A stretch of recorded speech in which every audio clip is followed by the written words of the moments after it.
You're listening to Innovators, the podcast from Harris Search Associates, where we speak with global leaders in education, research, engineering, and the health sciences, and ask them to share lessons learned as they continue to advance the frontiers of innovation and discovery. Today's podcast will be led by Rick Skinner, Senior Consultant.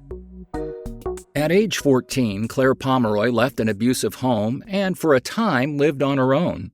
She eventually found her way into the foster care system, which she says showed her so much kindness and provided so much support that her life took a dramatic turn. Pomeroy went on to college and medical school, became a doctor, and opened a clinic for men with HIV/AIDS, even though, at the time, fear was widespread and treatment options were woefully limited.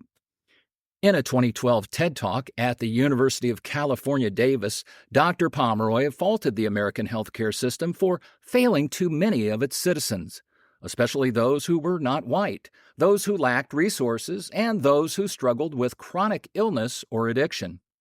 She called for a different kind of healthcare system, one that was proactive rather than reactive, one that did more to coordinate care than to fragment it, and one that sought to prevent illness and injury through primary care rather than respond to health crises with far more costly specialized care. Dr. Pomeroy's undergraduate and medical degrees are from the University of Michigan, and she earned an MBA from the University of Kentucky, where she was on the medical faculty. She also taught at the University of Minnesota and UC Davis, becoming Dean of Medicine at the latter, where she is now Professor Emeritus. In June 2013, Dr. Pomeroy became president of the Albert and Mary Lasker Foundation, a philanthropic organization dedicated to boosting public support for medical discovery through advocacy, education, and the recognition of research excellence. It's no exaggeration to say that co-founder Mary Lasker was instrumental in the passage of the National Cancer Act of 1971, for which she received both the Presidential Medal of Freedom and the Congressional Gold Medal. Since its creation in 1945, the Lasker Foundation has bestowed annual awards for achievements in basic medical research, clinical medical research, medical science, and public service on behalf of medical research.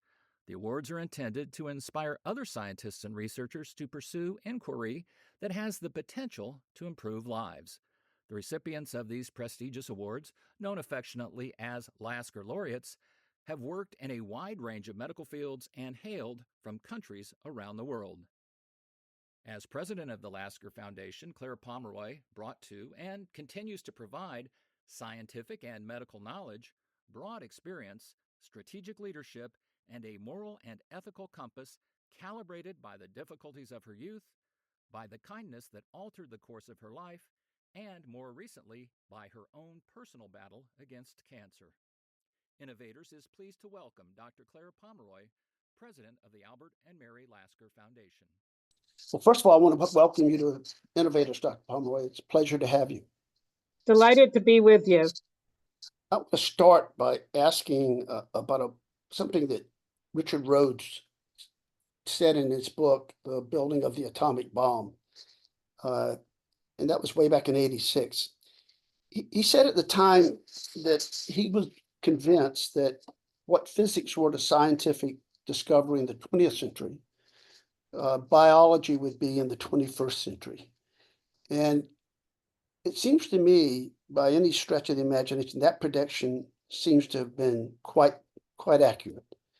And biology and life sciences have been extraordinarily fruitful, especially in these last few years in producing new knowledge. Now, the question that raises is, to what extent do these advances in biology carry over into medical research? And it appears as though there must be some transfer going on, and it looks like it's pretty good. If so, which areas of medical research has that transfer been especially fruitful, and what made that all possible? So I agree, this is really an exciting time for both life sciences and for medical research.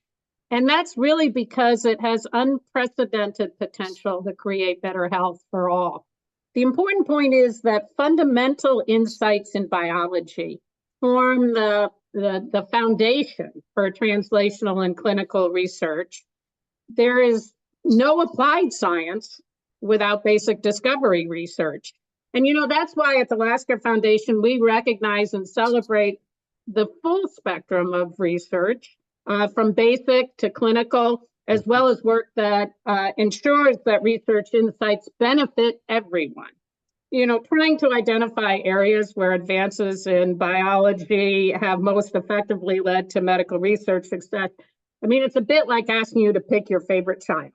But in fact, that's the next question. It is the diversity, the broad array of ideas and studies, I think, that really position us to make advances. What amazes me is that sometimes a basic science discovery leads to medical research breakthroughs that we could never have predicted. One recent example is the insights from all the years of work on basic mRNA biology. No one knew where that was going to go. And then when a pandemic comes along, we're able to rapidly translate that into the development of COVID vaccines. And I think it goes beyond that, because sometimes even the scientists are surprised by how their basic biology work leads to medical breakthroughs. So I think about Lasker laureate Jim Allison, who won the award for immunotherapy to treat cancer. When we talked to him, he said, I never started out to treat cancer. I was just curious about how T lymphocytes work. I wanted to understand the basic biology of lymphocytes. And it was that curiosity that spurred the insights that allowed him to go on and find these incredible new approaches to treating cancer. So it's totally unpredictable. But when I think about big advances in medical research that have stemmed from fundamental biology, two kind of jump to mind.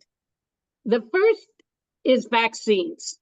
I mean, so many lives have been saved by preventing infectious diseases from, smallpox to measles with vaccination.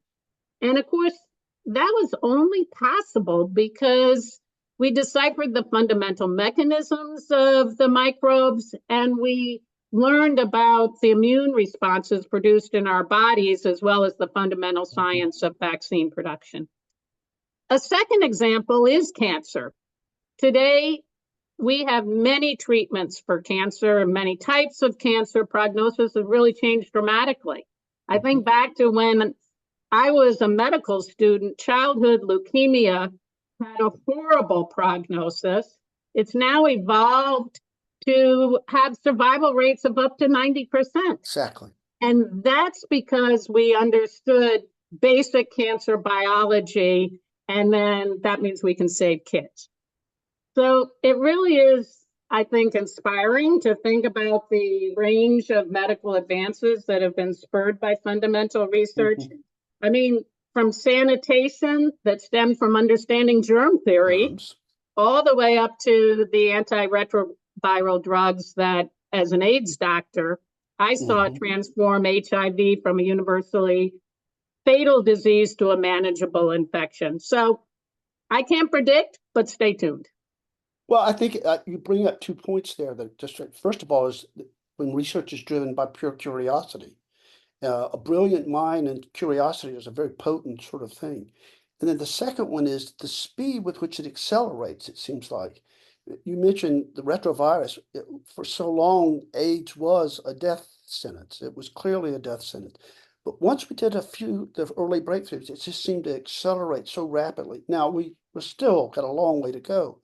But it is fascinating, and I think you're right. What you said there it really impresses me, at least, that it takes off and it can take a life of its own, and you don't know where it's going to go because you don't know what need arises. So it does seem, I don't want to say serendipitous, but it does strike me as it reflects a very human endeavor that you can't really, there's no way to predict very easily.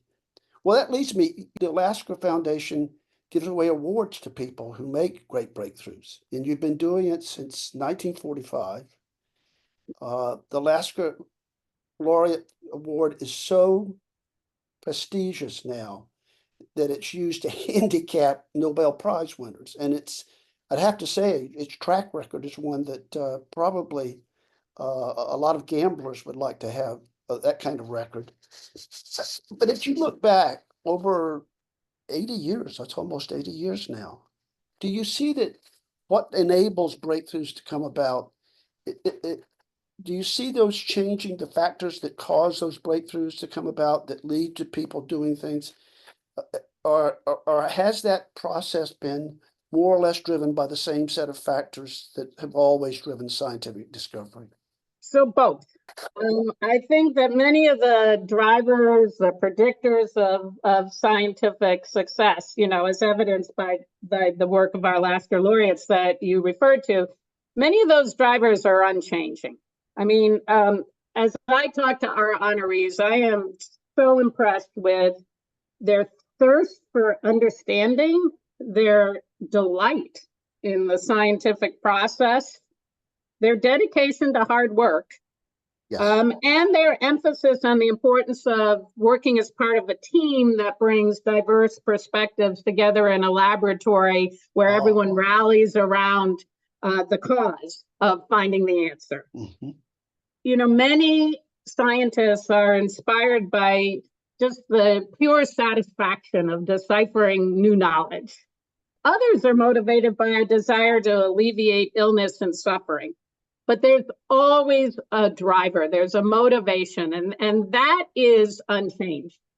But I do think there are things that are new, or at least more recent.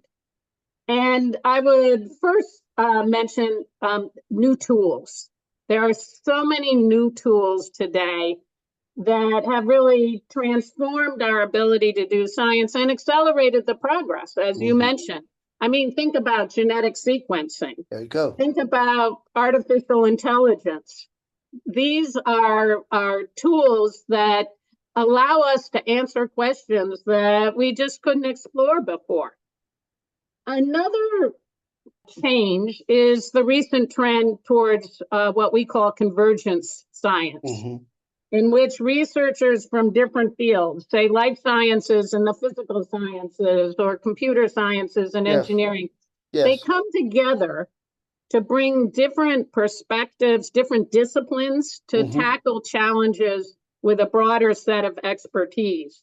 And I think the single isolated scientist in a laboratory is really being replaced by this concept of bringing together diverse expertise.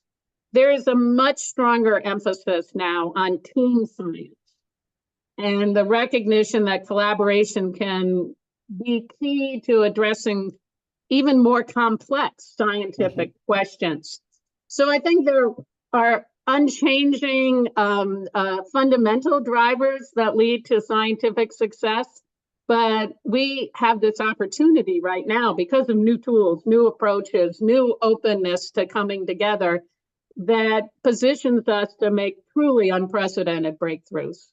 And I can remember 25, 30 years ago when NSF and NIH began pressing very hard in the funding process that people get out of disciplinary silos and begin bridging across a whole variety. That, to me, while it was at times a struggle, at times it's triumphed now, and you won't find anybody who has just a biology or a biochemistry or molecular biology. And then the second thing you just brought to mind is the fact that data science, which we've done a lot of work in, and one of the things we're learning is that these are the jack of all trades. For them, give me some digital information and I can do something with it. And I'm thinking about, in particular, when a new drug, it used to be that when a new drug was introduced, you could just sort of say to yourself, well, I'll check in a couple of decades and I'll see if it's worked out. Now, with supercomputers, we can do it in a relatively short period of time. But back to your original point, much of it hasn't changed. It's still driven by a lot of factors that have to do with why people go into science to begin with. But that leads me to ask what I think may be an uncomfortable question. It's tougher to do science now in some respects. Now I'm thinking of those people who are starting out in their careers. Science is not cheap. You can't do science on the cheap. It's hard to do that way. And I guess what I'm curious about is what needs to change if we're going to continue to have this extraordinary explosion of new knowledge. It's going to require some talent to come through. We can't just, all of us who are old guys, keep doing that stuff. So totally agree. I mean, scientific research training is a journey that is it's incredibly fun. It's full of intellectual stimulation, personal satisfaction, but it is long and it is arduous. And, it just takes time to develop expertise, but I think there are things we can do to help. First and foremost, we have to support K through 12 STEM education. I mean, that's the point at which we develop the fundamental underpinnings of critical thinking skills. Too many students, especially girls and those from communities historically excluded from science, they can't see themselves in the role of scientists, and they opt out of research careers at that early stage. So we as a society need to invest in K through 12 STEM education. Moving on, we also have to improve the experiences of early career scientists. The prolonged postdoc experiences at low wages where people feel like they can't even support their families. The fact that the average age of those receiving their first independent R01 NIH grant is 42 or 44 years of age. I mean, we have to do better than that to give these career pathways to our early career scientists so that they stay engaged. For all researchers, sustained, predictable grant funding is important, especially funding from federal agencies. Also, philanthropy has to continue to step up to support research, especially young scientists at those sort of early make or break points in their career. In addition, I think the public plays a key role in supporting scientists. We need to equip all scientists, but especially early career scientists, and with the skills that they need to engage effectively with the public, both in the design and conduct of research, but also just to enhance support for medical research overall. And then finally, we need a thriving and robust life sciences research enterprise. I mean, we should create more academic industry partnerships. The siloed approaches between academia and industry that sort of have created that infamous valley of death, that sets up missed opportunities to accelerate our discoveries. And I would finish answering this by saying local and state government can also play roles here. For example, I serve on an advisory council for the city of New York that provides input to city leaders on policies and regulations and helps guide the $1 billion investment that New York City is making in the life science research enterprise. So I think it's multifactorial, all the ways that we need to support these scientists, but the support of early career research scientists is key. Do you have a sense that the career path has a lot to do with influencing young people in this matter? The reason I'm asking is because the number of tenure track positions, full-time faculty positions, they're not growing, for number one. On the other hand, the going into industry or commerce or something like that is kind of fraught with difficulties because people have a hard time investing in those. At this point, do you see the difficulties they incur that young scientists engage with early on? Does that in some way move them in one track or another, or have you seen any evidence of any kind? We have to give our young scientists a clear-cut path to success in the field that they love. There, as you say, are not as many academic positions as we have graduates who are looking for jobs. I think we need to look at our training during graduate school and during the postdoctoral years to make sure that we are giving people the skills that they need to enter a variety of different career paths, whether it be in academia, where yes, most of the role models currently are, but also consider industry. There are exciting jobs in industry. We need to give industry role models to these young scientists. Consider government. The role that you can play in the FDA, or consider jobs like myself. Philanthropy is a wonderful way to have a scientific career. So we need to make sure that young scientists understand all of the options that are available to them. And you know, I have to cite one example that I'm personally aware of. I think it's Stony Brook. Yeah, Stony Brook University has had a program for some years now, mainly in engineering. It's mostly in engineering, but it works directly with young girls to suggest to them that they can go into fields like engineering. The success of it seems to be quite high, and I've sort of probed what's going on. And they say if it's exactly what you sort of referenced, this role model. I want to see somebody there, and it just so happens that the director of that particular program is a woman. That one factor, and the fact that she's very diminutive, a very small person, and not 6'3" with a beard and so forth, that seems to have an important role. And then lastly, I just comment on one other thing you said. It is striking to me. New York City has done some remarkable things in the last decade with the sort of ventures they've done in setting up enterprises of all kinds. And it strikes me that some other places like Charleston, South Carolina, which heretofore was known for tourism, now is doing some interesting things. But we need more of those. And I think there's some awareness on the part of mayors and city councils who are beginning to say that's not a bad idea. Whereas once you wanted to invest in cheap land, cheap water, and cheap labor, now you're starting to think maybe there's another way. Well, that kind of leads around to what is to me, and especially for us, a really big challenge. It's one thing to be a scientist, and another thing to lead a scientific team. The fact of the matter is, medical research is a team effort. It almost always is. And what that means is that you need somebody to lead those who can spot talent, but not only spot them, but recruit them and keep them. And then you have to have the money for the labs and the equipment and the support personnel. But if that wasn't enough, you also have to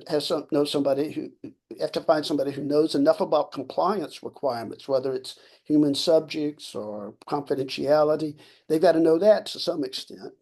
And then if that's not enough to intimidate you into saying, I'm not going to ever head up something, you have this person who also has to somehow manage the human relations that go on whenever you have a group of people working for you.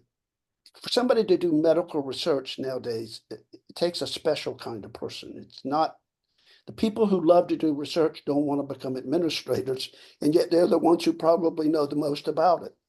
So I'm curious. From what I can tell, there are three considerations when you were starting out a scientific endeavor.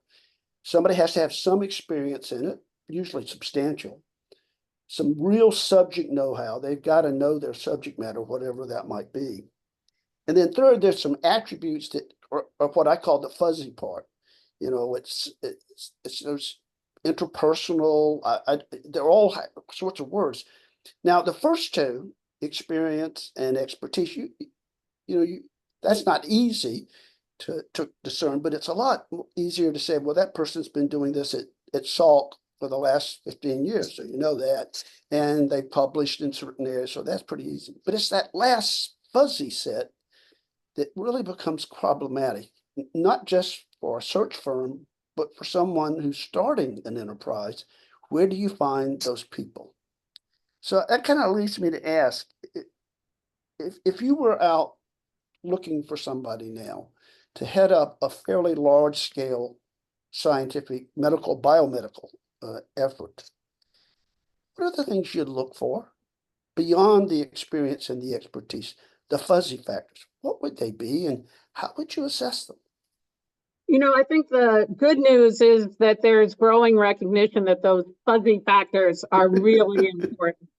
And as your question implies, being a good research leader requires both IQ and EQ.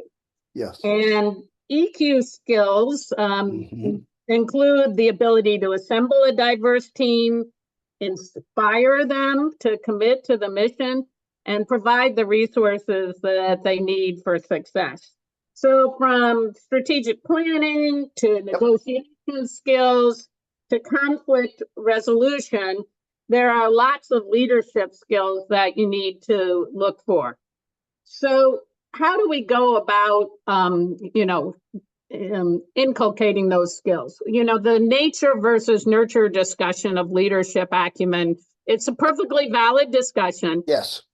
At Lasker, we believe, though, that there are training opportunities that are key to developing successful research leaders. And just to give you one example, we've partnered with the NIH and with the International Biomedical Research Alliance to develop the Lasker Lessons in Leadership program for early career MD, PhD scientists.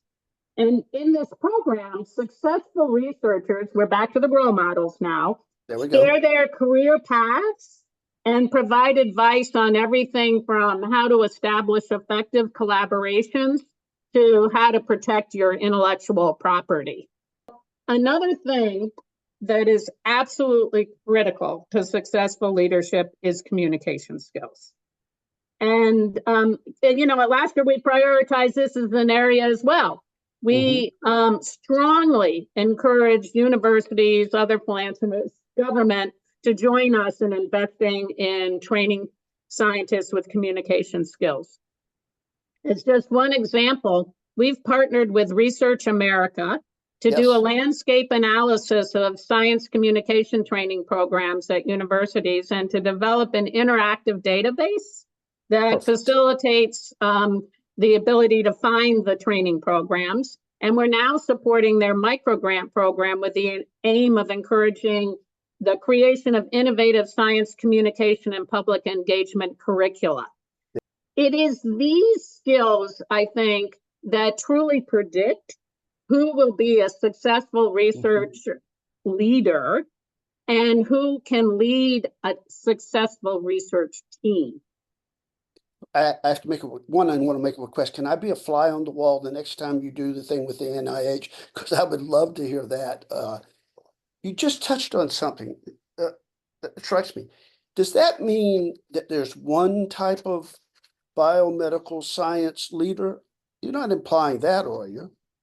Absolutely not. And here again, we need a spectrum of leaders in terms of both expertise and style. And, part of the advice that I give to young people is when you're thinking about joining a research team, look for a leader whose style fits with you. Because not everyone will be right for everybody. And you want to be part of a team that aligns with your underlying values, your approach, and your dedication to the work that you're doing. So I think an array of styles is actually what we're looking for in science. I have to concur with you. I'll pick on a good friend that Dave Kaplan at Tufts is in biomedical, and Dave is a rare human being. I don't think you could you can't punch out duplicates of Dave. And yet he's incredibly successful in a way that is very iconoclastic. And so I'm glad to hear that, because one of the things we get asked sometimes is, well, tell us what the model is. And we keep saying to them, there isn't one. If I go to your English department, do I have one person who can run that? So I think that's very encouraging. And I want to suggest that the work you're doing with Research America could be so valuable in so many ways, especially in terms of developing young scientists' communication skills. And that's more than just PowerPoint presentations, trust me. You have been pretty direct in advocating for the reform of the American healthcare system. And in particularly, I think you've been very forceful in saying, look, folks, we have to understand what brings about ill health, injuries, and so forth. We need to understand those determinants pretty well, and we need to factor those in. And then maybe then we can begin to change them, not just to medical research, but also to public health and the like. That also raises the question, if you're doing research, how does that fit into your reform, your call for reform? Because you've been adamant about this for quite some time. And I could hear someone saying, well, what's medical research got to do with changing the nature of healthcare? What's the role? What's the relationship? So the relationship is, I believe, direct. Scientific insights are essential for developing new therapies to treat human disease. We've just been talking about a few of the amazing ones. But the fact remains that our nation lags other developed nations in health outcomes. And we have very basic ones, excuse me for interrupting, but very basic ones like maternal and infant mortality. Yep, life expectancy. And our system is characterized by unacceptable health disparities as well. So I believe that we need to reform our healthcare system from a sick care focused system to a health care focused system with improved access, affordability, and quality. And to do that, we need more emphasis on primary care, prevention, and wellness. And that means more attention to what you referred to, the social drivers of disease. We now understand that only 10 to 20% of population health status is attributable to clinical care.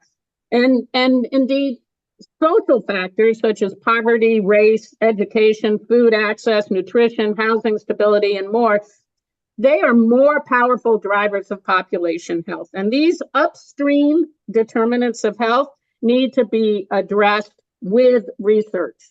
Just to give you one example, first, insulin and now more recently, the GLP-1 drugs are amazing research breakthroughs that transform the management of diabetes.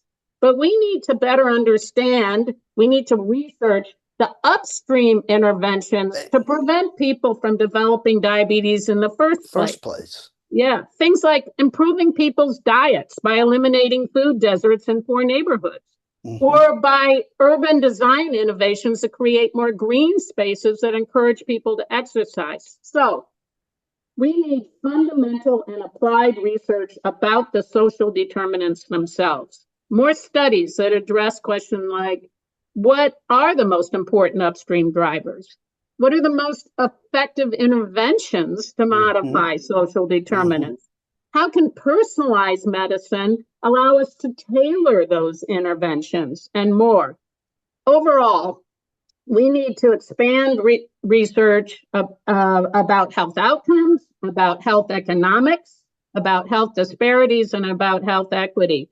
We should make sure, as scientists, that we are asking research questions that meet the needs of all communities in our nation, that the research workforce is diverse, that we're exploring how to improve preventative and health care, and that our research provides information that will lead us more towards health equity. I'm thinking about the diabetes example. We know that once someone becomes diabetic, you face a long, long road ahead. And yet we know with fairly good certainty that by age 3 or age 5, we can begin to see some factors in people's lives that will likely lend them to that. Yet that knowledge doesn't seem to sink in anywhere, and we don't seem to find any place to land. And so I really want to suggest that intervention point, when and where to intervene, preferably before the problem arises, it's still missing here. Maternity morbidity and child morbidity, infant morbidity, all of those, which now I have to ask you what I know is the toughest question that I'm going to ask you, but I have to ask it because I've been told that over there in the corner of your office, you have a crystal ball. I don't know how big it is, but I've been told that it's there.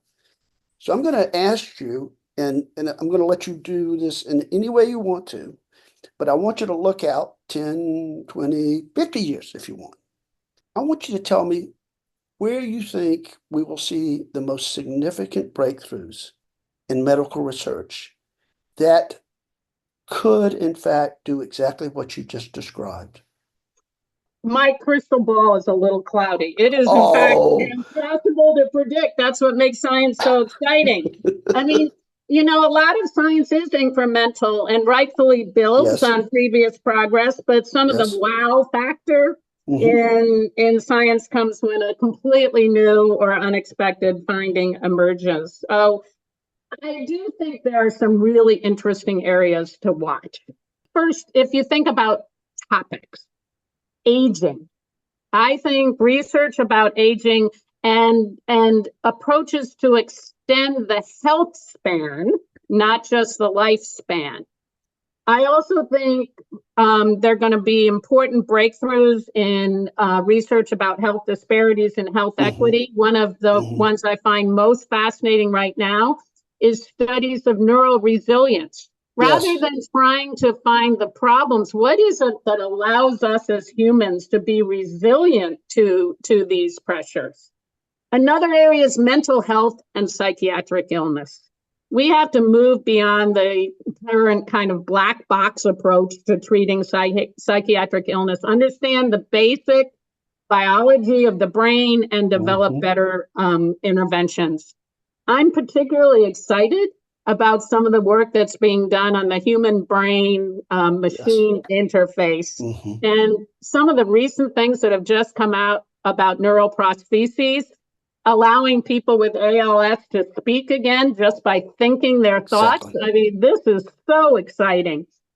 And then just the overall field of psychoneural immunology, the interplay between the brain and the immune system.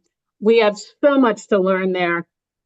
And then finally, I think we need to explore more about the microbiome. I think that, we live in synergy with many, many microbes in our Hmm. bodies, and we're just at the frontier of understanding how that impacts our health and maybe how the microbiome could be manipulated to improve health. So those are some of the topics, but I also think there are new tools and approaches. And I would just mention the new approaches of population health perspective Health. and precision medicine that Hmm. tailors things. Data analytics, we discussed this a little bit, translating data into information using Hmm. the EMR, big data analysis, artificial intelligence. I mean, predicting protein structure to help us do drug development, regenerative medicine, nanomedicine, synthetic biology. These are like really exciting tools and approaches that are going to get us some of the answers to those topics that I raised. But I wanted to put all this in a context because I think one of the most important things to watch is how we as scientists and as a society develop the ethical framework for the research that we do. I mean, the Hmm. explosion in scientific knowledge is really exhilarating, but we have to ensure that we have the wisdom to use it well. Just one example quickly, gene editing can cure horrific diseases, but it can also be used in ways, Yes, eugenic ways that we would yes. abhor. We have the opportunity to better the human condition through science, but we also have a responsibility to ensure that the advances are beneficial and equitable for all. One time someone told me that when you put a small hammer with the child starts beating on everything. And the reason I bring that up is because we are beginning to have the power to do things that we've never dreamed of. Whether we have the wisdom and the insight, I'm not sure about that part. I want to thank you very, very much for your time. This has been one of the most exciting interviews I've had. Thank you very much for being with us on Innovators. It's been a pleasure. Thank you. Thank you for listening to Innovators, a production of Harris Search Associates. We'll have more insightful conversations with global thought leaders to follow.